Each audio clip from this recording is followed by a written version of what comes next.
იეშუა ნავეზის წიგნიდან მეგობრებო წავიკითხავთ ერთ ძალიან ძლიერი დიდებული ბრძოლის და გამარჯვების ისტორიას. მეათე თავია იეშუა ნავეზის წიგნის, ვისაც ბიბლიები გაქვთ შეგიძლიათ თვალი მიაყოლოთ, აქაც გაშუქდება.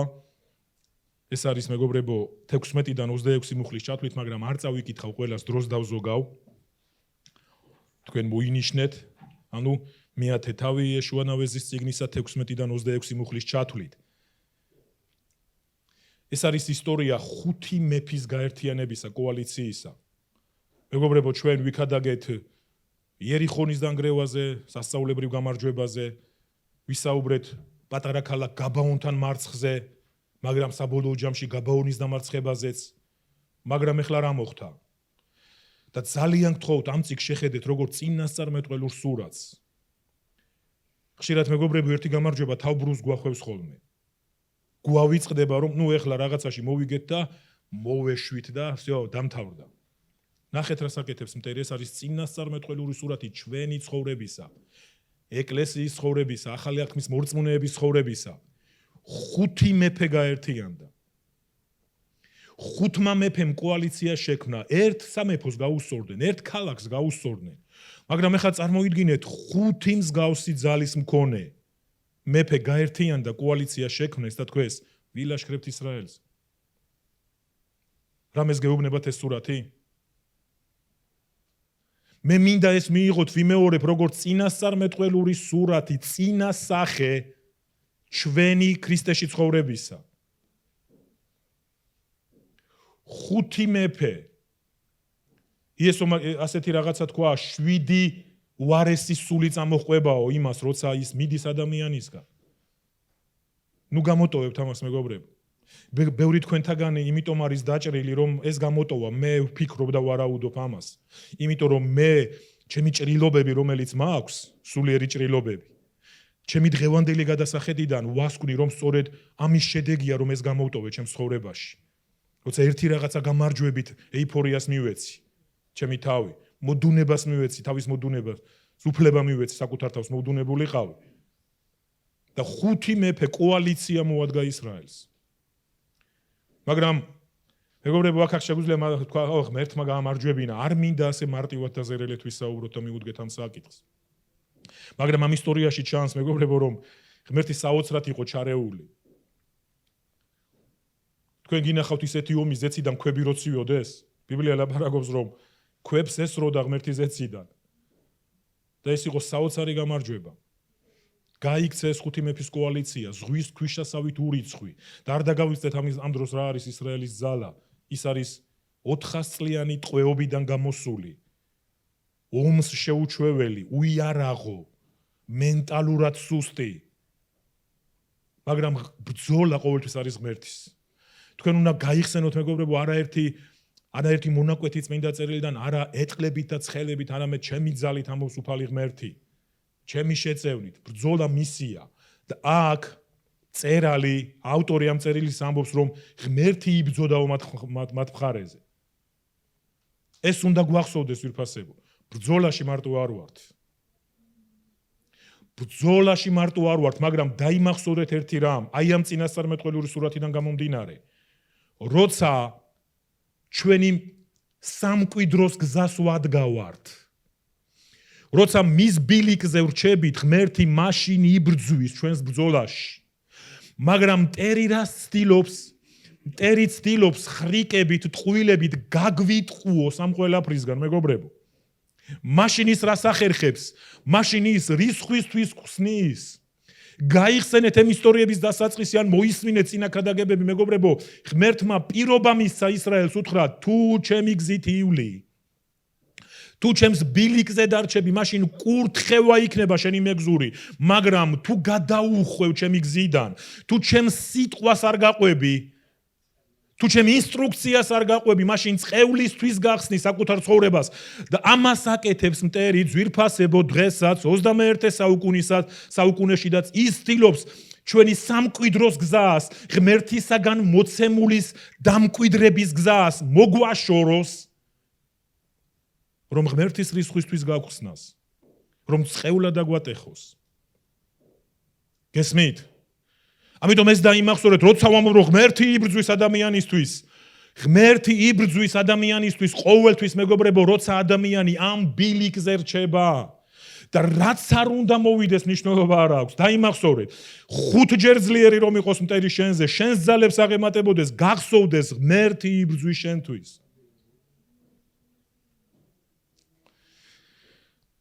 ხუთი მეფე დაიმალაო მაკედას მღვიმეში ამ თავებში წაიკითხავთ მე ყველაფერს. არ წავიკითხავ. და არ შეჩერებულან მხედართავარმა ბრძანება გასცა რომ ამოქოლეთ ეს მღვიმე რომ ჯარს უნდა გავედევნოთ და მთლიანად გაანადგურეს ჯარი, მერე მობრუნდნენ, გახსნეს მღვიმე და გამოიყვანეს 5 მეფე. აი ეს არის ჩვენი ძირითადი ტექსტი ძვირფასებო და წავიკითხავთ ახლა. 22 მუხლიდან თქვა იეშუამ გახსენით მღვიმის პირი და გამომიყვანეთ ის 5 მეფე მღვიმიდან. ასეც მოიქცნენ, გამოუყვანეს ის 5 მეფე მღვიმიდან. იერუსალიმის, ხებრონის, იარმუთის, ლაქიშის და ყეგლონის მეფეები. მეგობრებო, ნუ დაიბნევით როცა აქ იერუსალიმს ხედავთ, იმიტომ რომ იერუსალიმი ჯერ არ არის ისრაელის ქალაქი. იერუსალიმი იებუსელებს ეკუთვნით, ეს არის სწორედ ის ერი, რომელიც უნდა აყრილიყო აღთქმული მიწიდან. როცა გამოუყვანეს ეს 5 მეფე იეშუას, მაშინ მოუხმო იეშუამ მთელს ისრაელს და მხედართავებს თან რომ ახლდნენ, უთხრა, ახლოს მოდექით და ქედზე ფეხით შედექით ამ მეფეებს მიუახლოვდნენ და დაადგეს ქედზე ფეხი. უთხრა მათ იეშუამ, ნუ შეგეშინდებათ და ნუც შეძრუნდებით, გაძლიერდით და მტკიცეთ იდეკით, რადგან ასე მოექცევა უფალი ყველა თქვენს მტერს, ვისაც კი შეებრძოლებით. საოცარი სიტყვებია. და შემდეგ დახოცავეს მეფეები. მეგობრებო, ეს პრაქტიკა ანტიკურ დროში ცნობილი პრაქტიკა იყო. დამარცხებულ მეფეებს ექცეოდნენ ასე გამარჯვებული მეფეები. გამოყავდათ ისინი საჯაროდ, სადღაც ცენტრალურ მოედანზე თუ სადმე ქალაქის კარიბჭეებთან, ძირითადი ეს ქალაქის კარიბჭეებთან ხდებოდა ხოლმე, როცა გამარჯვებული მეფე ტყვედ ჩავარდნილ მეფეს მოიყვანდა, პრაქტიკა იყო. შეიძლება ეხლა ეს ჩვენ ცივილურად არ მოგვეჩვენოს, მაგრამ ანტიკურ დროში ეს პრაქტიკა არსებობდა და საჯაროდ მეგობრებო ფეხს დაადგავდნენ ქედზე. და მკვლევარები ამბობენ, ხანდახანო 4-5 საათი გრძელდებოდა ეს, რომ ქალაქის ყველა მაცხოვრებელი მოსულიყო და ენახა. ძალიან დამამცირებელი გარემოება არის, არა? როგორია 5 საათის განმავლობაში წაქცეული და კისერზე, ქედზე, თავზე, ბეჭებზე ფეხი უდგას მეფეს და რაღაცა ამპარტავნებას გავს, ხო, ეხა რა იყო, მოერიე. დღეს უამრავი კონვენცია იცავს ტყვეებს, მეგობრებო. ეს იყო შერცხვენა მტრის, ეს იყო ხალხის განწყობის ამაღლება. ნახეთ, შეხედეთ, როცა ისინი ხედავდნენ მათი როგორ ვთქვათ, მეგობრებო, სხვა განწყობა მოდიოდა. მტერი, რომელიც შეიძლება მანამდე აოხრებდა მათ ქალაქებს, შეიძლება მტერი, რომელიც შიშის ზარს სცემდა მათ. ეს იყო სურათი, შეხედეთ, ტვერში წევს ახლა ეს თქვენი მტერი და ქედზე ფეხი ადგას. ის დამცირებულია, ის დამარცხებულია, განაიარაღებულია და შერცხვენილია. მაგრამ აქ სხვა რამეა საოცარი ძვირფასებო. ამას აკეთებდნენ როგორც წესი თურმე მხოლოდ მეფეები, მაგრამ რაღაცას ცulis იეშუანავეს ძე. იეშუანავეს ძეს თვითონ არ გაუდგავს ქედზე ფეხი. ნახეთ რა წავიკითხეთ. როცა გამოუყვანეს ეს 5 მეფე, მაშინ მოუხმო იეშუამ მთელს ისრაელს და მხედართავებს. ყველა ადამიანს დაუძახა. ყველანი მოიყვანა. და მეგობრებო, ფეხი დაადგმევინა, ეს ალბათ ერთდროულად ვერ მოხდებოდა, ამას არ აქვს ახლა მნიშვნელობა, მაგრამ ალბათ დიდი დრო წაიღო, რომ ყველა ადამიანი, ვისაც შიში ჰქონდა, ყველა ადამიანი, ვინც ნებისმიერი მტრის წინაშე შინდებოდნენ და განსაკუთრებით ეს ებრაელებს ემართებოდა. გაიხსენეთ ამ ისტორიიდან, მეგობრებო, როცა გაბაონთან დამარცხდნენ ისინი, როგორ ტიროდა ლიდერი და რას ამბობდა, გაიგებენ სხვები, მოვლენ და გვიან პირისაგან მიწისა. ეს შიში ბუნებრივი იყო. და ნახეთ რას აკეთებს ლიდერი და ეს არ არის მეგობრებო მხოლოდ იეშუანავეს სიბრძნე, ეს არის წინასწარმეტყველური სურათი, წინასახე იმისა, რაც ქრისტეში მოხდებოდა, რაც ქრისტეში განხორციელდა, რაც იესო ქრისტეში აღსრულდა. მან ყველას დაუძახა და უთხრა, დაადგით ფეხი ქედზე. და მე წერია ის დიდებული სიტყვები, უთხრა მათ იეშუამ, ნუ შეგეშინდებათ, ნუ შეძრწუნდებით, გაძლიერდით და მტკიცეთ იდექით, რადგან ასე მოექცევა უფალი ყველა თქვენს მტერს, ვისაც კი შეებრძოლებით. რა არის ჩვენი ინტერესის სფერო, მხოლოდ იეშუაზე ვილაპარაკოთ? არა. მე ვთქვი, ეს არის წინასახე. იმისა, რაც ქრისტეში განხორციელდა, მეგობრებო. ჩვენ ამის გარეშე ვერ დავიწყებთ საუბარს. ჩვენ ეს არის საფუძველთა საფუძველი. სხვანაირად სადღეგრძელო გამოვა, ჩვენ გამარჯვებულები ვართ, ირწმუნე შენი გამარჯვება რეალურია. მე ყოველთვის ვამბობ, რომ მე ფანტაზია არ მყოფნის უკეთესი სათაურები მოვიფიქრო, მაგრამ ზოგიერთებს ყოფნით ხალხო სათაურები და დღეს სოციალური ქსელი თუ სხვადასხვა წიგნები სწორედ სათაურების გამო იყიდება. სათაურია იმნაირი, გაიძულებს რომ წიგნი იყიდო, ან სათაურია ისეთი, რომ ქადაგება, აუ, ეხლა ამას აუცილებლად მოусმენ. მე არ მაქვს ძალიან დიდი ფანტაზია, მაგრამ იცით, აზრი არ აქვს მართლაც, მოდი ასე ვთქვა, მარტო სათაური რა იქნება. ირწმუნე რომ შენი გამარჯვება რეალურია. ალბათ ბევრმა დაამტკნარა ეხლა მაპატიეთ, მაგრამ კარგად ვიცით ეს ყველაფერი. ძვირფასებო. კოლასელთა 2:15 უნდა წავიკითხოთ ეხლა. კოლასელთა 2:15. განაიარაღა მთავრობანი და ხელმწიფებანი საჯაროდ შეარცხვინა და ჯვრით იზე იმამაცე გამარჯვება. ეს ეკუთვნის ქრისტეს ტრიუმფალურ გამარჯვებაზე წერს პავლე მოციქული. შეხედეთ, ჩვენ აქ წავიკითხეთ საჯარო შერცხვენა, საჯარო განიარაღება, 5 მეფის იეშუა ნავესის წინაშე. და რატომ მეგობრებო, იმიტომ რომ ისრაელი ცხებულია ღმერთის. როგორ ფიქრობთ, ეკლესია არის თუ არა ცხებული ღმერთის? შეგიძლიათ ირწმუნოთ რომ თქვათ, რომ ჩვენ ეკლესია ვართ და ღმერთის ცხებულებს წარმოვადგენთ. ეს აღთქმა ჩვენია, მეგობრებო. არაფერი ბიბლიაში არ დაწერილა ღრმა შინაარსის და აზრის გარეშე. და ასევე ბიბლია ახალი აღთქმის ერთ-ერთმა ავტორმა თქვა, რომ ძველი აღთქმის კითხვისას რიდე რჩება, მაგრამ როცა ახალ აღთქმას ვკითხულობთო, რიდე იხსნება. ეს არის იესოს გამარჯვება. ასე აღწერა ის პავლე მოციქულმა, ასე აუხსნა კოლასელებს, უთხრა ქრისტემ განაიარაღა მთავრობანი. ხელმწიფებანი, ეს ეხლა შეიძლება ვიღაცა დამწყებია, არავითარი მთავრობა არ წარმოიდგინოთ აქ ფიზიკური გაგებით. არავითარი ხელმწიფე, ეს არის ის სულიერი ძალები, ეს არის ის სულიერი იერარქიები, დემონური იერარქიები, მეგობრებო. აი ამას ამბობს პავლე მოციქული. აი ამას ასწავლის. საჯაროდ შეარცხვინა.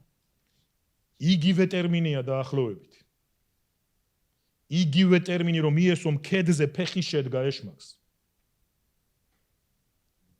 დაბადების 3-ის მე გააშუქეთ იყოს ეხლა ცოტა ხანს ეს დაბადების 3:15 მაქვს აქ მონიშნული. ასეთ სიტყვები წერია. ჩამოვაგდებ მტრობას შენს თერსსა და მის თერს შორის. გახსოვთ ეს სად მოხდა?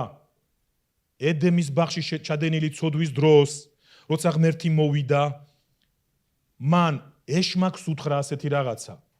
ჩამოვაგდებ მტრობას შენს თესლს და მის თესლს შორის.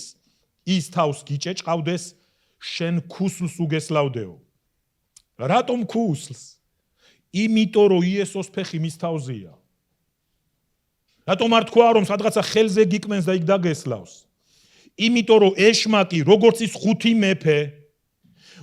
5 მეფე განრთქმული იეშუა ნავესის წინაშე, ეშმაკი ასე არის განრთქმული იესოს ფეხით, მეგობრებო. და ერთმა მქადაგებელმა ასე თქვა, იესოს ქუსლი იმიტომ დაზიანდაო, რომ ეშმაკს რომ თავი გაუჭეჭყავო, მაშინ დაზიანდა ცოტათი უმნიშვნელოთო. ამ გაჭეჭყვის დროს, არ ვიცი, შეიძლება ცოტა ძლიერად მოუვიდა. ცოტა იუმორს ვიყენებ, მაგრამ მიუბრუნდით ახლა ამ ისტორიას. ჯერ კიდევ დაბადების წიგში, მეგობრებო, ჯერ კიდევ ცოდვის ჩადენიდან უმოკლეს ვადაში ღმერთმა თქვა წინასწარმეტყველური სიტყვა, რომ მტრობა იქნება დედაკაცის თესლს და ეშმაკის თესლს შორის. და ის თავს გაგიჭეჭყავს, ხოლო შენ ქუსლს დაუგესლავ. და ისე უბრუნდებით კოლასელთა 2:15, მეგობრებო, შეხედეთ, მან განაიარაღა მთავრობანი, ხელმწიფებანი, საჯაროდ შეარცხვინა და ჯვრით იზე იმამაცე გამარჯვება. მეგობრებო, ეს გამარჯვება არის რეალური. და სამწუხარო იცით რა არის? ბევრი ჩვენთაგანი არ ცხოვრობს ასე. ბევრ ჩვენთაგანს ამის რწმენა შინაგანში არ გააჩნია. ეს არის რეალური და მიზეზი და რის გამოც ამას, რის სიტკმის უფლებასაც ამას, ანუ რატომაც ბედავ ამის თქმას არის ის, რომ სხვანაირად ვერ ავხსნით მუდმივ შევიწროებაში ყოფნას ჩვენსას.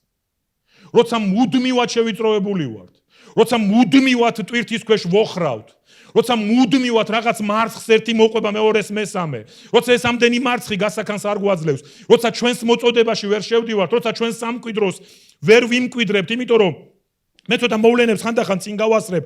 მეგობრებო, როცა ამ ფურცლებს გაივლით იეშუა ნავესის წიგნისას, მე ახლა უპირატესობა მაქვს, იმიტომ რომ გადაღეჭილი მაქვს ეს ყველაფერი ამ ერთი თვის განმავლობაში, ფრასებიც კი ზეპირატრიალებს თავში, ასეთ რაღაცას ვკითხულობ. დაისვენა ყველა მტრისგან ისრაელმა. დაისვენა რამდენჯერმე წერია. მოასვენა ღმერთმა ყველა მტრისგან ისრაელი. და ჩვენ ცხოვრებაშიც უნდა ხდებოდეს, მეგობრებო. არ შეიძლება ასეთი თეოლოგია გქონდეს, ეშმაკი მე ძალიან მებძვის, ეშმაკმა მე ამომიჩემა. და ჩვენ კიდევ ბევრ არგუმენტს გეტყვით ამასთან დაკავშირებით. რა თქმა უნდა, მხოლოდ ბიბლიურს.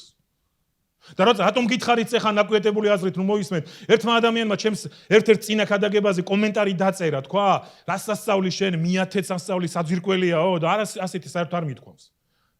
ხალხს სწორად ასწავლეთო, ასე უთხარითო, რომ ქრისტე არის საძირკველი და ეგრევე მივხვდი, რომ ეს არის ერთი ალბათ ტიპიური ადამიანი, რომელსაც არ სწამს მიათედის.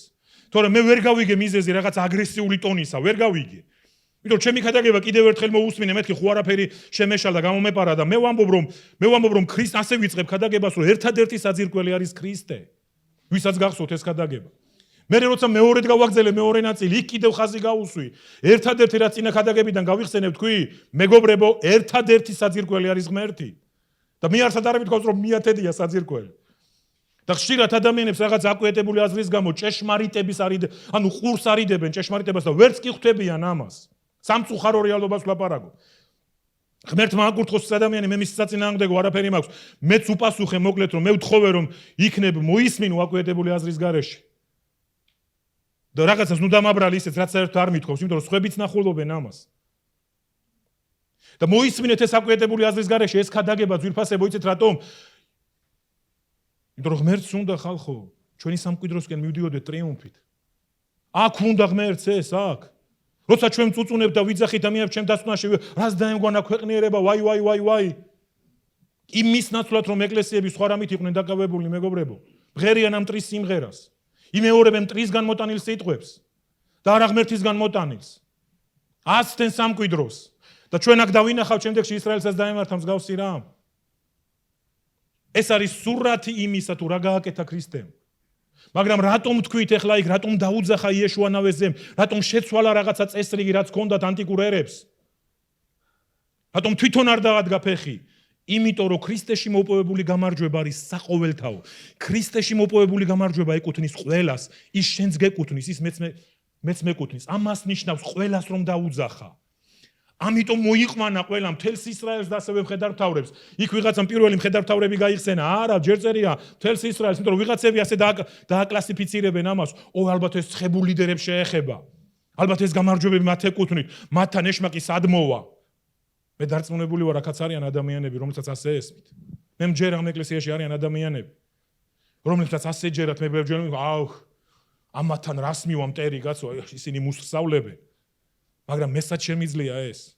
მე ხომ ბიბლიაც არ მაქვს საკითხული, მე ხომ კარგად არ ვიცი წერილი. მე ხომ ძალა არ მაქვს. მაგრამ ძალა იმიტომ არ გაქვს, მეგობრებო, რომ ამ ჭეშმარიტებაში არ ვცხოვრობთ. ამით არ ვიწყებთ. საძირკვლად ამას არ ვდეებთ. რომ შენი ბრძოლა ვერ იქნება წარმატებული. რაც არ უნდა მოიფიქრო, ჯადოსნურ სიტყვებს ვერ წარმოთქვა. არ ჭრის არანაირი ჯადოსნური სიტყვა. არანაირი შელოცვა.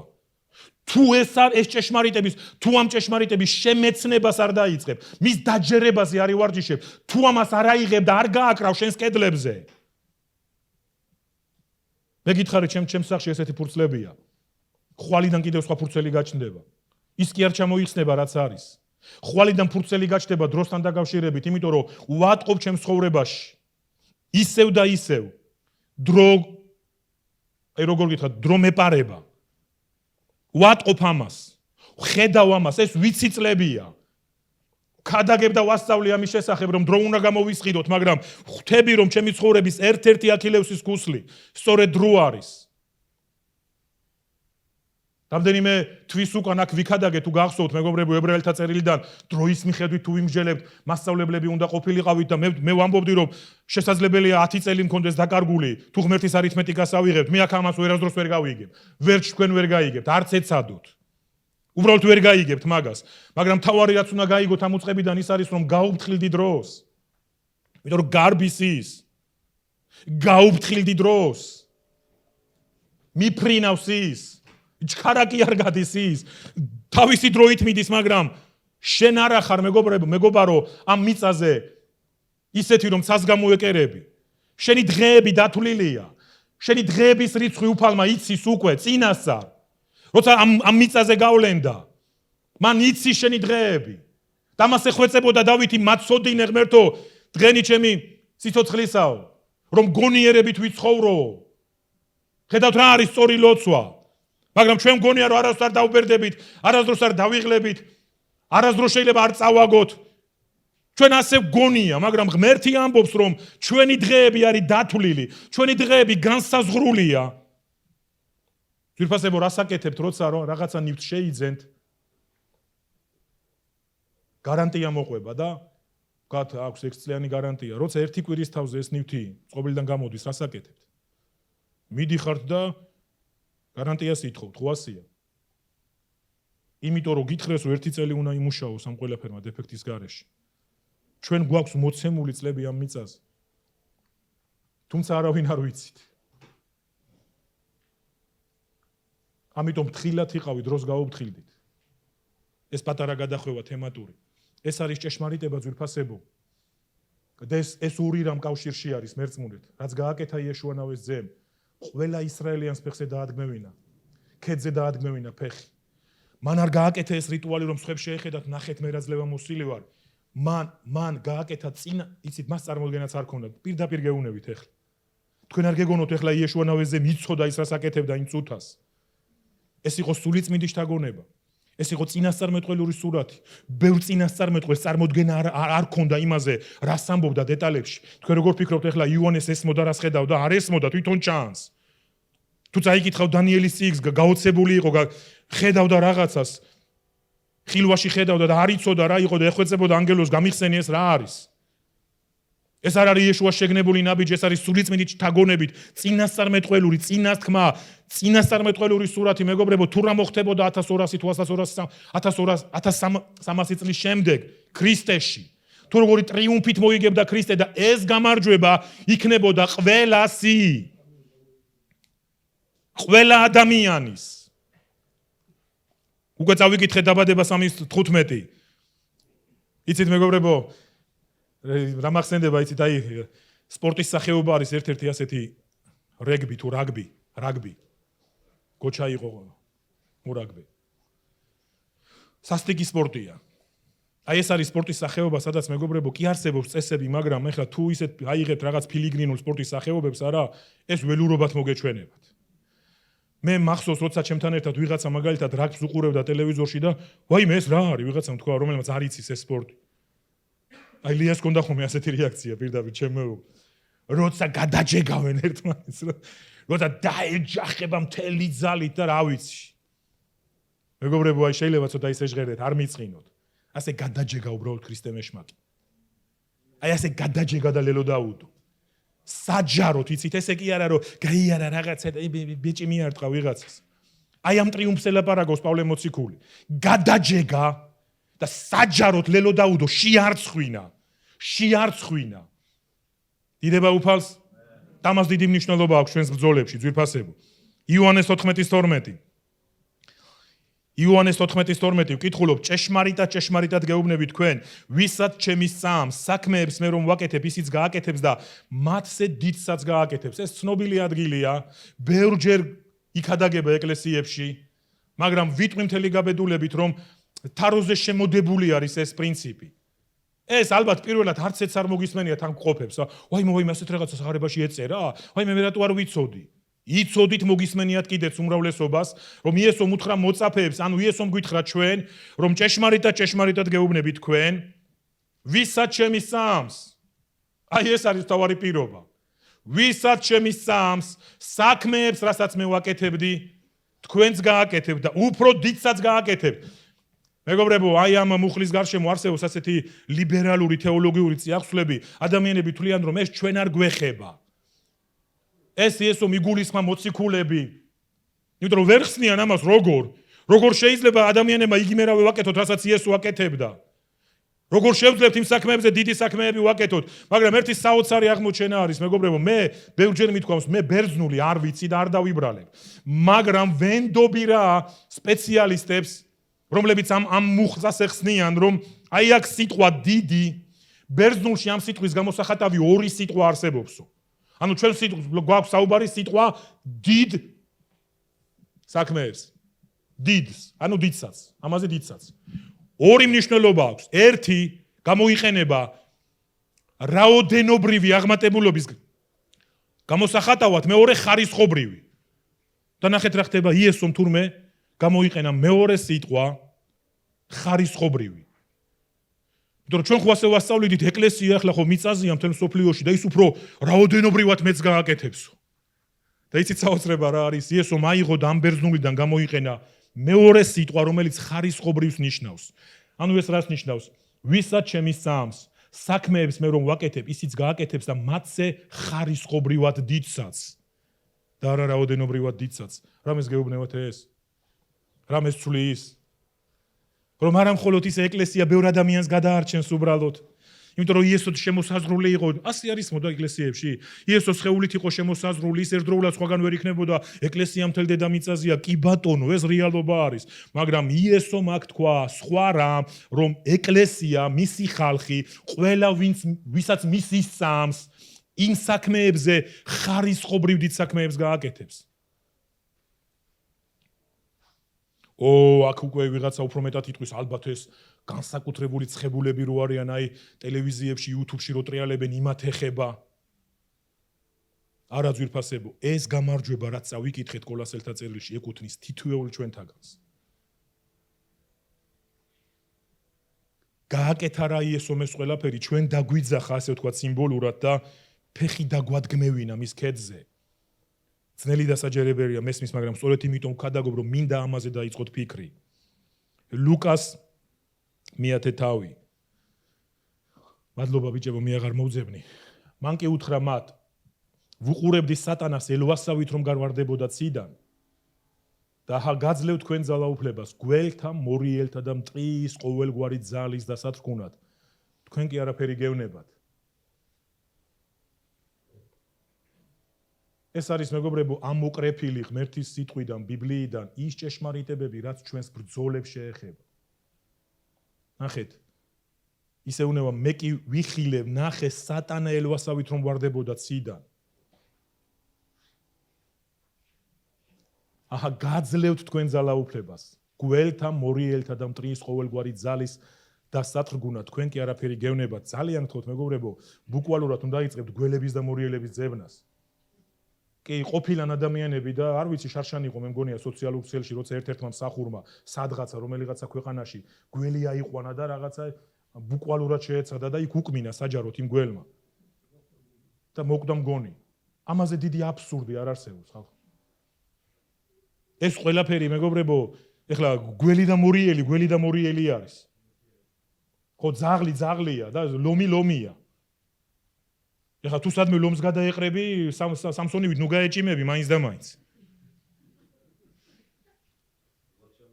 მე ერთ გონიურულ პრინციპს მივყვები, ძაღლს რომ დავინახავ, ხო? ნუ მე ვიცი რომ უნდა დისტანცირდე ძაღლისგან, იმიტომ რომ სხეულზე მაქვს რამდენიმე ნაჭრილობები ძაღლებისგან მოყენებული. ამიტომ არ ველოდები ახლა ის გამარჯვებას მეტყვის შენიცოლშვილი როგორ ბრძანდება, ბატონო სპარტაკშვილიშვილს გილოცავ. არ ველოდები.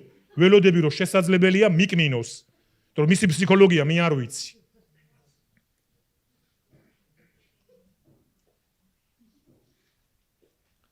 აქ არის საკვანძო სიტყვა გაძლევთ ძალაუფლებას. ყოველგვარი ძალის დასათრგუნად.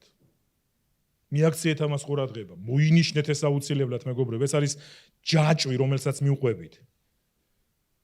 თუ მუდმივად ხარ შევიწროებული, როგორც ეხან გითხარით. თუ მუდმივად ვერ გამოდიხარ პრობლემებიდან. ორ საკითხს მინდა გადახედო. ორ საკითხს. აი ამ ჯერჯერობით ამ წაკითხულიდან. ერთი ეს არის ან არიცი და არ იყენებ იესოს მიერ მონიჭებულ ძალაუფლებას. ეს არის პირველი. ან არიცი ამის შესახებ. კარგად არიცი და არ იყენებ ამას. ხშირად მეგობრებო, ჩვენი ლოცვები არის ძალიან უსუსური და მე ჩემი თავი ამაზე ბევრჯერ დამიჭერია. როცა რაღაცა ძლიერისთვის ლოცულობდი, როცა რაღაცა ესეთი ძალიან მნიშვნელოვანისთვის, ან ჩემი ოჯახის წევრის ჯანმრთელობისთვის დაუშვათ, ან ვიღაცისთვის, იცით, არ ვიცი, ვიღაცა ადამიანისთვის, რომელიც გულზე გედება ძალიან, ღმერთო, შენი ძალაუფლებით აუკრძალე. და მე ამას ეხლა შემიძლია ვთქვა, ეს არის უსუსური ლოცვა. და იცით რატომ? იესომ გვითხრა, მე გაძლევ თქვენ ძალაუფლებას. როცა შენეუნები ღმერთო შენი ძალაუფლება გამოიყენე, იესო გეუბნება მე მოგეცი ძალაუფლება და შენი ძალაუფლება გამოიყენე. ამიტომ არის ეს უსუსური ლოცვა, ამიტომ არის შეუსმენელი ლოცვა. ამიტომ მოდის ბევრი იმედგაცრუება შემდეგში. დროის ამბობს მე მოგეცი ძალაუფლება. მე გადმოგეცი ძალაუფლება. მტერი თავგაჭეჭყილია. მის ქედზე ფეხი დაგადგმევინე. ის საჯაროდ განვაიარაღე, შევარცხვინე, ეს გამარჯვება შენია და შენ ამ დროს ისევ, როცა ის შემოგიტევს, ეუბნები, შენი ძალაუფლება მომეც, შენი ძალაუფლებას განდევნე ის ჩემგან. ხო, ძვირფასებო, ძალიან გთხოვთ, მოусმინეთ ამას და მეორე რაზეც ყურადღება უნდა გაამახვილოთ, ეს არის რომ ალბათ ღმერთს არ ემორჩილები სათანადოდ. და რატომ ვამბობ ამას? იაკობის 4:7. იაკობის 4:7-ში ვკითხულობთ, ამიტომ დაემორჩილეთ ღმერთს წინაღუდექით ეშმაკს და გაიქცევა თქვენგან. შეხედეთ მეგობრებო, ეშმაკზე ვკითხულობთ. ეშმაკზე გვითხრა იაკობმა დაემორჩილეთ ღმერთს და აღუდექით წინ ეშმაკს და ის გაიქცევაო თქვენგან. და კიდევ ერთი კარგი რაღაც ბერძნული წიაღსვლიდან. თურმე აქ არის გამოყენებული განგრძობითი ფორმა ზმნისა. მე ახლა ინგლისურს ვსწავლობ და ცოტა წარმოდგენა მაქვს, რას ნიშნავს განგრძობითი ფორმა და ახალგაზრდებს უკვე ესმით ალბათ რასაც ვამბობ. ანუ აქ არის გამოყენებული არა ერთჯერადი აქტი, არის ზმნის ფორმა განგრძობითი, რაც ნიშნავს რომ ეს გრძელდება, ანუ ეშმაკი როგორც გითხარით, კიდევ მოbrunდება, 5 მეფის კოალიცია მოვიდა, რამდენიმე მტერი, რამდენიმე ქალაქი დაამარცხეს, მაგრამ ის ისევ მოbrunდა, მაგრამ ახეთ რა თქვა? ყოველთვის როცა ის მოbrunდება, ყოველთვის როცა ის დააგაგუნებს, ყოველთვის როცა ის გამოჩნდება, რას აკეთებ? მორიგჯერზე ტირილს იწყებ. რომ წინა ჯერზე ხო სადე, ეხლა ჯობია იტირო, რაღაცომ გამოჩნდა, რაღაცომ მოვიდა, რა უნდა, რას გადამეკიდა? არა, წერილმა გვითხრა. ყოველ ჯერზე როცა ის გამოჩნდება, დაემორჩილე ღმერთს. მორჩილებაში იცხოვრე. ეს მოგცევ შენ მეგობრებო, ძალას რომ წინაღუდგე და ის ყოველთვის გაიქცევა. ის როგორც ერთხელ გაიქცა, ისევ გაიქცევა. ეს განგრძობითი ფორმა არის.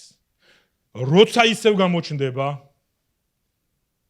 ღმერთს დაემორჩილე და ერთ რაღაცას გეტყვით, ძალიან ცნობილი გამოთქმა არის. ძვირფასებო, თუ ღმერთს არ ემორჩილები სრულად, აღარ შეუდგები ახლა ყველაფერს. ერთი ასეთი სიტყვები წერია ძალიან ისეთი შთამაგონებელი, შემძრავი სიტყვები ძველ აღთქმაში საულის შესახებ. წინასწარმეტყველმა სამუელმა ასეთი განაჩენი აუწყა საულს, უთხრა ჯადოქრობა და ურჩობა ერთი და იგივე ცოდვა არისო. ნაწილობრივ მორჩილებაზეა იქ ლაპარაკი. ეს კაცი თვლიდა მე დავემორჩილე, მაგრამ იქ იყო დეტალები, რაც არ გაითვალისწინა და როცა მოვიდა წინასწარმეტყველი უთხრა ღმერთის თვალში ჯადოქრობა და ურჩობა არის ერთი და იგივე დანაშაულიო. მეგობრებო, თუ ღმერთს არ დაემორჩილები ბრძოლაში, თუ შენთან ბრძოლა აქვს გაჩაღებული მტერს და ღმერთს არ ემორჩილები, იმ გამოთქმას გამოვიყენებ, რომელიც გითხარით, ეს ნიშნავს მეგობრებო, ღია ფანჯარაში იდგე და ბუზებს კლავდე. რა აზრი აქვს ღია ფანჯარაში ბუზებს ხოცავდე? დახოცავ, მაგრამ ხო ისევ შემოვლე. რატო არ გინდა ფანჯარა დაკეტო? აი მაშინ აქვს ბუზების ხოცვას აზრი. დაკეტე ფანჯარა. დაკეტე ფანჯარა, კარი დაკეტე ეშმაკისთვის. გააძევე შენი ცხოვრებიდან. გაიგეთ, რასაც გეუბნებით, მეგობრებო. ეს არის მორჩილება ღმერთის. არა სანახევროდ, არამედ სრულ მორჩილებაზე ვლაპარაკობ, ის ყოველთვის გაიქცევა და თუ არ გარბის, თუ შენ მუდმივად გავიწროებს, ამიტომ გითხარი ორ საკითხს გადახედე, ორ საკითხს, ერთი იცი თუ არა ვინ ხარ ქრისტეში? როგორც გითხარით. იცი და იყენებ ამ ძალაუფლებას, რაც ქრისტეში გაქვს მოცემული, ეს არის ერთი და თუ აქ შეგიძლია დიახ ვიცი და დიახ ვიყენებ, მაგრამ არ მუშაობს, მაშინ მეორე საკითხს გადახედე. მაშინ მორჩილების საკითხს გადახედე. მეგობრებო, ნუ შემედავებით, სხვა გზა არ არსებობს და სხვა ალტერნატივა. ნუ დაიწყებ მესამე და მეხუთე საკითხის ზებნას. მხოლოდ ორი საკითხი დგას. ერთი, თუ იცი ვინ ხარ ქრისტეში, თუ იცი შენი ახალი ვინაობის შესახებ, თუ იცი შენი ახალი იდენტობის შესახებ, თუ იყენებ ამ ძალაუფლებას, არა ასე ღმერთო გამოიყენე შენი ძალაუფლება, არა თუ იყენებ ამ ძალაუფლებას და თუ აქ შეგიძლია თქვა დიახ, მაშინ მეორე საკითხია. მაშინ არ ცხოვრობ მორჩილებაში. მეგობრებო, ერთი პრაქტიკული რჩევა მინდა მოგცეთ. მშობლებს გამოგვიცდია ჩვენი შვილების თინეიჯერული ასაკები, მათი ამბოხებები, მეტნაკლებად, ზოგს ვის, ზოგს როგორ.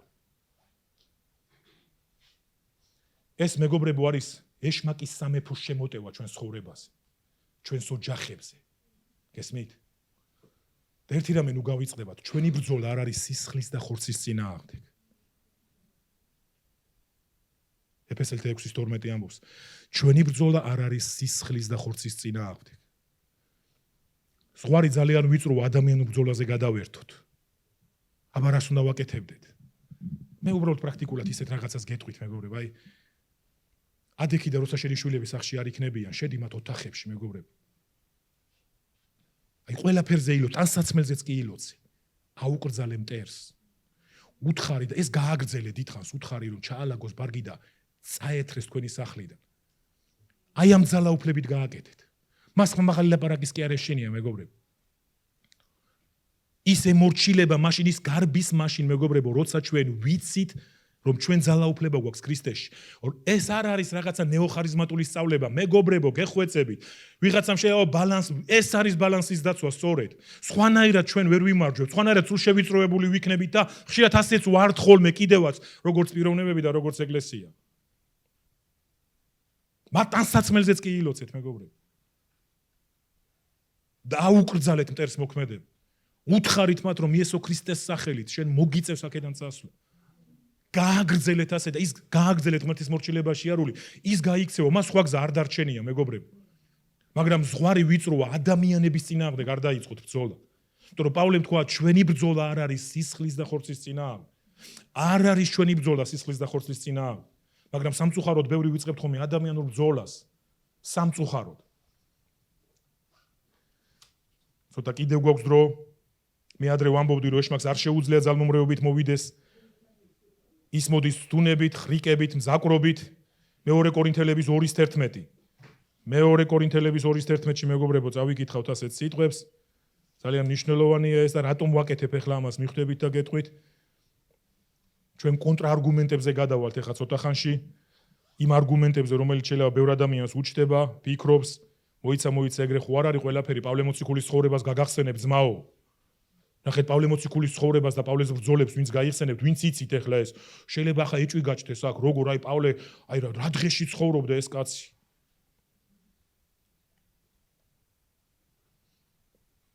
მეორე კორინთელების 2:11. პავლე ამბობს, რათა ზიანი არ მოგვაყენოს სატანამ, ვინაიდან ჩვენთვის უცნობი არ არის მისი ზრახვები. ძალიან ძლიერი სიტყვებია. პავლეს ვეხების შეგნებულად, იმიტომ რომ პავლეს ცხოვრება მოყავთ ხშირად კონტრარგუმენტად ადამიანებს, რომლებსაც ამ იდეების არ სჯერათ. მისი მუშაობის არ სჯერათ. ისინი ცდილობენ ამოიღონ რაღაცა ადგილები და თქვან, აი, ნახეთ, პავლე ხო სულ ბრძოლებში იყო, პავლე ხო სულ შევიწროებული იყო, როგორ ყვება ასე დევნაში, შევიწროებაში, ცემაში. მაგრამ ნუ ჩქარობთ. ნახეთ, აქ პავლე ეუბნება კორინთელებს.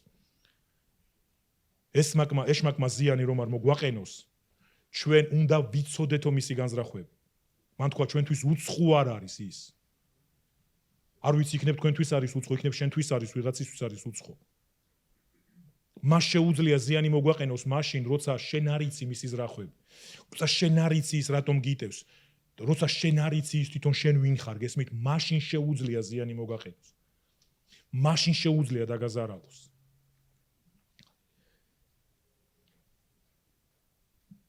ფილიპელთა 4:13-ში პავლემ ასე სიტყვები თქვა, ზეპირად იცით ალბათ უმრავლესობა.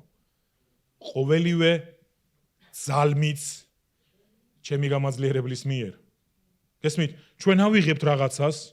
ეს ორი პრინციპი ახლა როგორ არის თანხვედრაში? ურთიერთ გამომრიცხავ, ერთგან ამბობს, რომ აუ, იქ მცემეს, იქ ჩამქოლეს, იქ გადამაგდეს, იქ მკვდარი ვეგონეთ, ასე ვარ სულ ასე დავეხეტები. მაგრამ პავლე წერს, ყოველაფერი შემიძლია ჩემი გამაძლიერებლის მიერ. ყოველივე ძალმით ჩემს გამაძლიერებელ ქრისტეში. ეს სულისკვეთება ქონდა პავლეს ყველა იმ ბრძოლაში, მეგობრებო. ამიტომ მირბოდა მტერი მისგან, დაიმახსოვრეთ ეს. ამიტომ გაძლო ამ კაცმა, მეგობრებო, ამიტომ გაიმარჯვა ამ კაცმა ბევრამეში და ერთი ტრიუმფალური მუხლი, მეორე კორინთელების 2:14. ტრიუმფალური მუხლი არის. ერთად წავიკითხოთ. ხმამაღლა წაიკითხეთ, მნიშვნელობა აქვს ამას. გულში ნუ კი გაივლებ. მაგრამ მადლობა ღმერთს, რომელიც ხანდახან პატარა გამარჯვებებს მოგცევს ხოლმე. როგორ კითხულობთ? მიდით ხმამაღლა გეხვეწები, თქვენს თავს წაუკითხეთ. თქვენ თავს წაუკითხეთ, მაგრამ მადლობა ღმერთს, რომელიც ყოველთვის გამარჯვებას გვანიჭებს ქრისტეში. და მე რასაკეთებს ამის მეშვეობით, ჩვენი გამარჯვებებით, ნახეთ, და ჩვენი მეშვეობით წარმოაჩენს თავისი შემეცნების კეთილსურნელებას ყველა ადგილზე. ხანდახან გამოანათებს ხოლმე პატარა გამარჯვება. შეგვიწყალებს ხოლმე. თვლემიდან გამოიღვიძებს ხოლმე და ისევ დაიბრუნებს სართმეულს ადავეს. ძვირფასებო რელიგიას როგორ ესმის თუ იცით? რომ ეშმაკმა იესო დაამარცხა, დროებით მაინც ჯვარზე რო აიყვანა. ასე ესმის რელიგიას, გესმით? მე არ მინდა ახლა ვიღაცა შევეხო ცუდად მეგობრებო, მაგრამ ერთ-ერთ ტრადიციულ ეკლესიაში ყოველ აღდგომას სრულდება დატირება ქრისტესი. დგანან და ტირიან, დაიტირეს. ახლაც გრძელდება. სპეციალური საგალობლებია დატირების საგალობლები. და რას ეფუძნება ეს ქმედება თუ არა იმას, რომ ვიღაცები ფიქრობენ და თვლიან, რომ ეშმაკმა იმძლავრა იესოზე, ჯვარზე აიყვანა, გაკოჭეს ეს საწყალი. როცა ახალი მორწმუნეები იყავით, გაიხსენეთ, განა ეს აზრი არ ტრიალებდა თქვენს თავში? მაგრამ დღეს როგორ უნდა გვესმოდეს? მე მარტივად გეტყვით და არ ვიცი, იმედია გაიგებთ ამას და არ მესვრით მაქედან რაღაცას. ეშმაკმა ღვთის გეგმაში თავისი როლი შეასრულა. და იმ საწყალს მანამდე არ ეგონა. რა ხდებოდა? მანამდე ფიქრობდა ალბათ რომ იგებდა. და როცა გააცნობიერა, მე ეხვეწებოდა, გადმოდი ჯვრიდანო.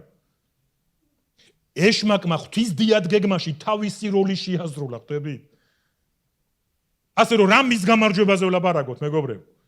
არავითარი დროებითი უპირატესობა მას არ მოუპოვებია. იესოს ჯვარზე ასვლა იყო ნაწინასწარმეტყველები, მისი ტრიუმფალური გამარჯვების ბოლო წერტილი იყო. ეს იყო ბოლო ლურსმანი ეშმაკის კუბოზე. ხო, ცოტა ალეგორიულად ვამბობ, რა ეშმაკის კუბო ვიღაცა იტყვის. მაგრამ მოდი მივეჩვიოთ ასე ლაპარაკს, მოდი მივეჩვიოთ ასე მეტყველებას, მეგობრებო. ეს იყო ბოლო ლურსმანი. მას კი ეგონა, მას თავი დაზიანებული აქვს, იმიტომ რომ იესომ რო ჩაარტყა თავში, მის მერე ვეღარ არის თავის ძრავზე. ხო, მე მახსოვს მეგობრებო, იყო ეს როგორც რაღაცა ისეთი ნეოხარიზმატული აღიარებები, მე ამას არ გულისხმობ. შეიძლება მაშინ რაღაცა შუალედები დაირღვა და მე გავაუბრალოეთ ეს ყველაფერი, მაგრამ თუ გინდათ ბალანსი ქონდეთ დაცული, ამ მოძღვრებას მოკიდეთ ხელი, ამ ჭეშმარიტებას ჩაჭიდეთ ხელი, დაიბანაკეთ მასთან, არ გაუშვათ ხელი, მეგობრებო, და ისწავლეთ როგორ გაიქცეს ხოლმე, ისწავლეთ მტრის ზურგის დანახვა, სულ თქვენი ზურგი ნუ არის მის თვალებში. ხანდახან დაინახეთ მისი ზურგი, როგორ გარბის და ტალახებს რო იკრავს ზურგზე, ხანდახან დაინახეთ ამით ისიამოვნეთ და მიიღეთ ეს როგორც წმენის გამოცდილება, როცა შემდეგ ჯერზე ისევ თავისი ხრიკებით მოვა. გახსოვდეს რომ ღმერთს მადლობა, რომელიც ყოველთვის იბრძვის ჩვენს მხარეს. როცა ვჩებით მის ბილიკზე, როცა ვჩებით მის სამკვიდროსკენ მიმავალ გზაზე, ის ყოველთვის გამარჯვებას გვანიჭებს ქრისტეში. და უბრალოდ ეს გამარჯვება ისე კი არ ჩერდება სადღაც, უკვალოდ კი არ ქრება, შეხედეთ, ჩვენი მეშვეობით, ჩვენი გამარჯვებების მეშვეობით, მეგობრებო, თავისი შემეცნების კეთილსურნელებას გაიაზრეთ, წამოიძახეთ რა არის, როგორ გესმის კეთილსურნელება, რას ნიშნავს? აი ქუჩაში მოდიხარ და ვიღაცა ძალიან დიდრულად ჩაცმული მოდის, ძალიან ისეთი და წინათ გზნობა გაქვს ეხლა ამას high class-ის სუნამო აქვს. და რომ გაიარა მეგობრებო, ყველგან იფრქვევა ეს high class-ის სუნამო. ადამიანები, აი მე რა მაგარი სუნია ვიღაცებმა. შეიძლება ვიღაცამ გააჩეროს კი არა, აი უკაცრავად, მაგრამ რა სუნამოა? აი რას ნიშნავს კეთილსურნელება, მეგობრებო, გესმით? ის ასე კი არ რჩება, ისე კი არ დაიცხადა ვიღაცა ნახეთ რა კარგი სუნამო მაქვს, მოდი აქ ნახეთ. არა, ის იმან გაიარა. აფრქვევს ამ კეთილსურნელებას. და ამას ამბობს უბრალოდ წერილი, შეხედეთ. ეს ჩვენი გამარჯვება. ჩემი გამარჯვება ჩემს ოჯახურ სფეროში, ჩემი გამარჯვება ჩემს ქორწინებაში, ჩემი გამარჯვება ჩემს ფინანსურ სფეროში. ამიტომ ვლაპარაკობდი ორი მსახურების განმავლობაში ფინანსებზე, განკარგვაზე, სწორ რაღაცაზე, მეგობრებო, რომ შენი გამარჯვება, ჩემი გამარჯვება ამ ჩამოთვლილ საკითხებში, ოჯახურთან ცხოვრებაში, ჩემი გამარჯვება ჩემს ქორწინებაში, ჩემი გამარჯვება ჩემს ფინანსურ სფეროში, ჩემი გამარჯვება, ეკლესიის გამარჯვება, მეგობრებო. კეთილსურნელებას ავრცელებს ღმერთისას ყველა ადგილას. აი როგორ უნდა ცხოვრობდეს ეკლესია. და ბოლოსკენ. ძვირფასო ეკლესია, ეხლა მომისმინეთ ეს 5 წუთი ალბათ. აი რისი გაგება გვმართებს ყველას. თანამედროვე ეკლესიას. 2000 წლის უკან ღმერთის სამეფო დამკვიდრდა მიწაზე. ქრისტეს მოსვლით, მეგობრებო, ქრისტეს ჯვარცმით, მისი აღდგომით, ღვთის სამეფო დამკვიდრდა. ის მერე კი არ მოვა, როგორც ბევრი თვლის.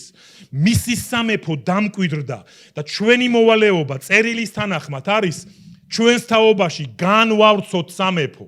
ჩვენს თაობაში ვიყოთ ის თესლი, სასუფეულის ასულები და ძეები, რომელსაც ღმერთი თესავს, რომ ჩვენი მოვალეობა არის აღმოცენდეთ, ნაყოფი გამოვიღოთ, რომ ჩვენ ჭრდილქვეშ და ჩვენს არა, მეგობრებო, ჭრდილქვეშ სამეფოს პრინციპია ეს.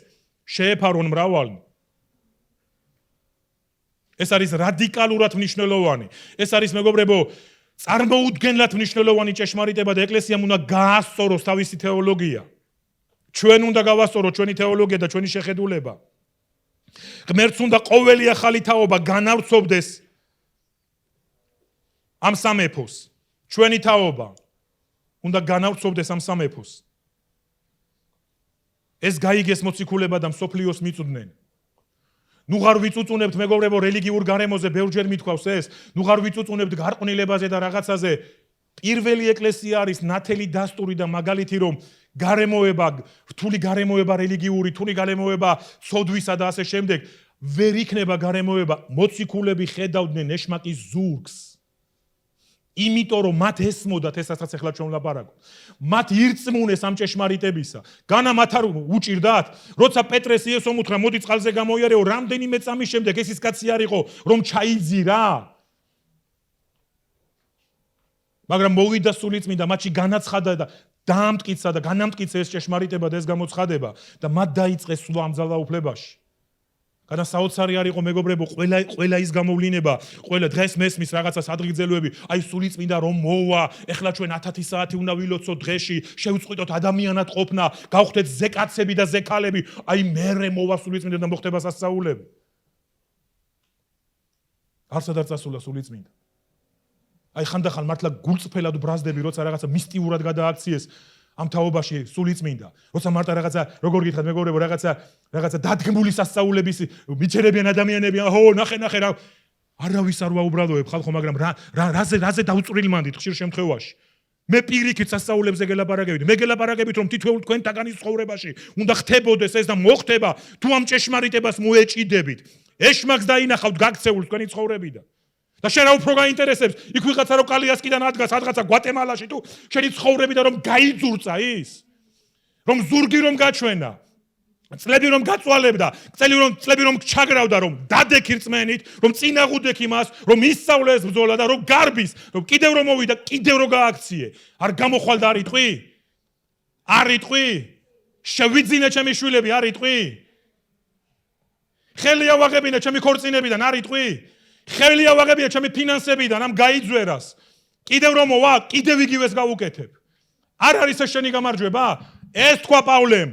ეს თქვა ჩვენი გამარჯვებებით ის, ანუ ის ყოველთვის გვაძლევს გამარჯვებებს. ამის მეშვეობით ის თავის კეთილსურნელებას ავრცელებს ყველგან. აი რა უნდა გაიგოს ეკლესიამ. აი როგორ უნდა განავრცოს ეკლესიამ ეტაპობრივად სამეფო. ჩვენ გვინდა დედი აფეთქება ბომბი ატომური, მონაწილეობა არ მივიღოთ და უცებ მოვიდეს გამოღვიძება. მეგობრებო, უარი ვთქვათ ამ სიშლეგეზე. უარი ვთქვათ ამაზე, ვიღაც ერთი ადგება სადღაცა და შექმნის გამოღვიძებას. კი, ღმერთი პიროვნებებით მუშაობს, ღმერთი ჭურჭლებით მუშაობს. იეშუანავეზე იყო ეს ერთი ჭურჭელი, მაგრამ ნახეთ მეგობრებო, მის გარშემო გუნდი იდგა, მის გარშემო ათასები იდგნენ. იეშუანავეზე მარტო აღარ იბრძოდა.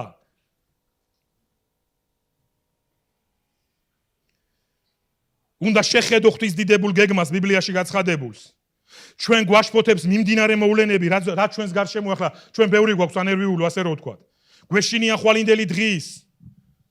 პავლემ თქვა, ის გვანიჭებს რა გამარჯვებებს ყოველთვის ჩვენი მეშვეობით ყველგან ავრცელებს თავისი კეთილსურნელებას, თავის შემეცნების კეთილსურნელებას. ეხლა პირდაპირ გეკითხებით, შეიძლება ეს რაც პავლემ თქვა, იყოს დამოკიდებული გარემოებაზე? გარემოება რა არის? მოვა მტერი, მოვლენ ეს ხუთი მეფე, მოგვადგებიან ის 7 დემონი, მოგვადგებიან, მაგრამ პავლემ რა თქვა? არ აქვს მნიშვნელობა რომ მოვლენ.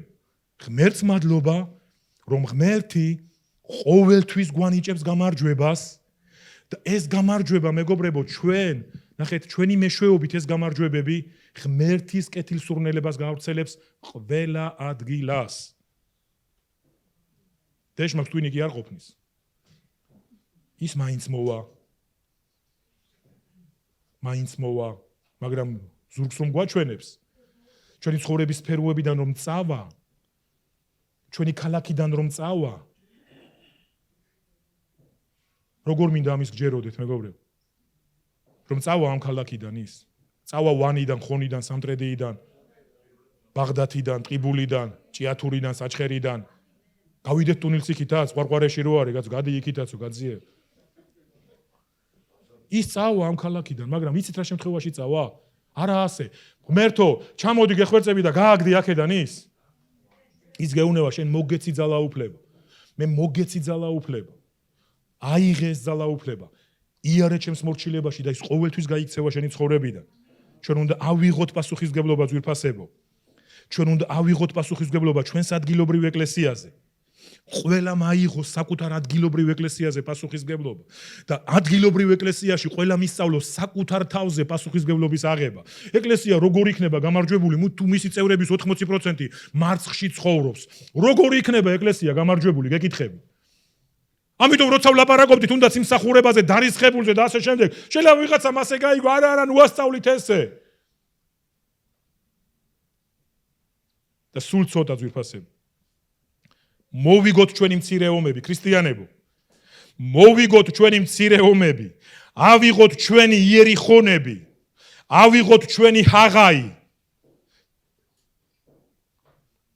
გაუსწორდეთ ჩვენს გაბაონს. ეს რა სიტყვები თქვიო? აი სწორედ ის სიტყვები თქვი, რასაც 3 კვირა არის ვქადაგე.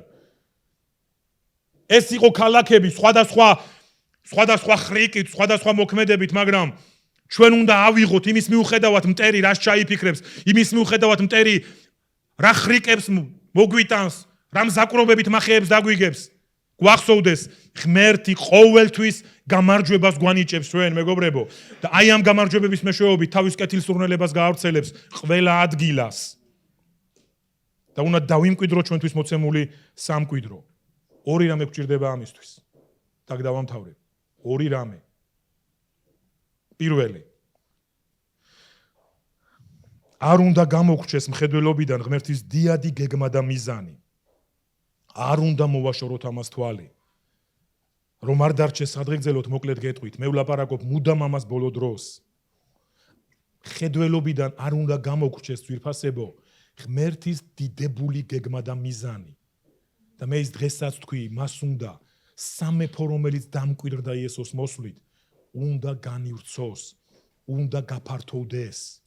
ნაბიჯ ნაბიჯ ეს იმას ნიშნავს რომ თუ სადმე უსამართლობა არის ღმერთის სამართალმა უნდა ჩაანაცვლოს ამას ნიშნავს სიბნელის წასვლა და სინათლის მოსვლა ზოგადად ამას ყველა იცახის მოვიდეს ღმერთო შენი სინათლე ეს იმას ნიშნავს მეგობრებო რომ ქრისტიანები არ უნდა იყვნენ მუდმივად თავდაცვით ომებზე მეგობრებო ქრისტიანები უნდა იყვნენ თავდასხმაზე გადასული ჩვენ რა თქმა უნდა პაციფისტები ვართ მეგობრებო მე ამ ხაზგასმას ვაკეთებ მათთვის ვინც ამას Facebook-ზე მოისმენენ და კიდე რამეში რო ბრალი არ დამდოს ვინმე ჩვენ პაციფისტები ვართ ჩვენ სისხლის და ხორცის წინააღმდეგ ბრძოლას არ ვასწავლით მაგრამ მე ვლაპარაკობ ქრისტიანები არ უნდა იყვნენ მუდმივად შეკეტილნი მუდმივად რაღაც ციხესიმაგრეების მძებნელნი ქრისტიანები უნდა გადავიდნენ შეტევაზე და იცით რატომ გეუბნებით მე უნდა გაგახსენოთ მათ 16 თავი იესომ თქვა მე ავაშენებ ჩემს ეკლესიას და რაო ჯოჯოხეთის ბჭენიო ბჭენი რა არის კარი ბჭე ნახეთ როგორ არასწორად გვესმის ხომ ესე ჩვენ ასე გავიგეთ რომ ჯოჯოხეთი შემოგვიტევს არა მეგობრებო ნახეთ იქ როგორ არის დაწერილი კარი ბჭი არის მეგობრებო ის ადგილი რასაც ყველაზე მეტად უტევენ ხოლმე გესმით იესო მაგ შეტევით ხასიათის ომზე ილაპარაკა და არა თავდაცვით ხასიათის ომზე კარი ბჭე ვერ გაუძლებსო კარი ბჭე ვერ დაძლევსო ეკლესიის შეტევას ვერ გაუძლებ ჯოჯოხეთის კარი ბჭე მაგრამ სამწუხარო ის არის რომ ეკლესია ზის შეკეტილი თავის ციხესიმაგრეში და პატარა რაღაცა ხვრელი აქვს და გაჩერებია და ერთი ეშმაკი ერთად გამოჩდეს რას გადაგვეკიდა რა უნდა მან შეტევითი ომი უნდა აწარმოოს პირველი ეს არის არ გამოგჩეს მხედველობიდან ღმერთის დიადი გეგმა და მიზანი არ მოაშორო მას თვალი და მეორე ჩვენ უნდა უზრუნველყოთ ეკლესიის სიჯანსაღე ეს არის ბმაში კავშირში ვიღაცამ შეიძლება ეთქვა სიწმინდე სიჯანსაღის ნაწილია მეგობრებო გეხვეწებით მომისმინეთ და გაიგეთ მე ვამთავრებ ჩვენი მიზანი სწორედ ეს არის ეკლესიის სიჯანსაღე უნდა უზრუნველყოთ ყველა ეკლესია ჯანსაღ მდგომარეობაში უნდა მოვიყვანოთ თქვენ ყველას გესმით ეს იდეა საკუთარ სხეულებთან დაკავშირებით იმიტომ რომ თუ არ აქცევ საკუთარ სიჯანსაღეს თავს ყურადღებას ის უფრო მეტად ხელს გიშლის ის უფრო მეტად გაბრკოლებს შენი სიმპტომები იმატებს და მე ეს ყველაფერი ტანჯვაში გადაიზრდება ეკლესიის სიჯანსაღი არის ალბათ ერთ-ერთი მთავარი გამოწვევა თანამედროვე ეკლესიისა მასში სიწმინდეც მოიაზრება სწორი სწავლებაც მოიაზრება სწორი ურთიერთობებიც მოიაზრება ყველაფერი მოიაზრება ეს არის უფრო ყოვლისმომცველი ფრაზა ეკლესიის სიჯანსაღე უნდა უზრუნველყოთ ერთი რაც უნდა გავაკეთოთ არ უნდა მოვაშოროთ თვალი